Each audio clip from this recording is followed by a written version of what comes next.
I've always wanted to serve a mission since I was a little kid. My brothers all served, and they're a little bit older than me, so I had time to think about it and see them go out. But I just loved church as a little kid and loved the gospel, so I wanted to share it with everyone. So I was kind of part of the wave that went out after President Monson announced that 19-year-old girls could go.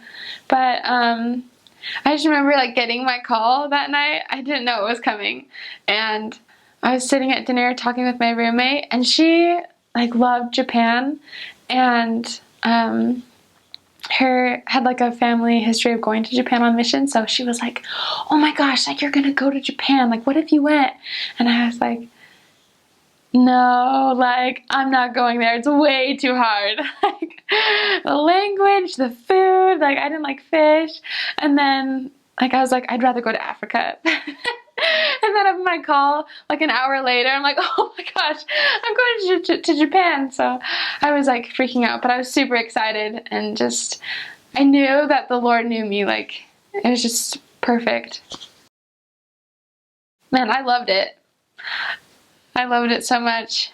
We had a really big district, so it was pretty full, but it was really fun. And I just remember, you feel like you need to learn everything you can about Japanese. But I learned like towards the end of my stay at the MTC that it was probably more for spiritual preparation, and I needed that spiritual preparation versus the language learning, because it's just like a kickstart for language, and you're gonna have to work on it throughout your whole mission.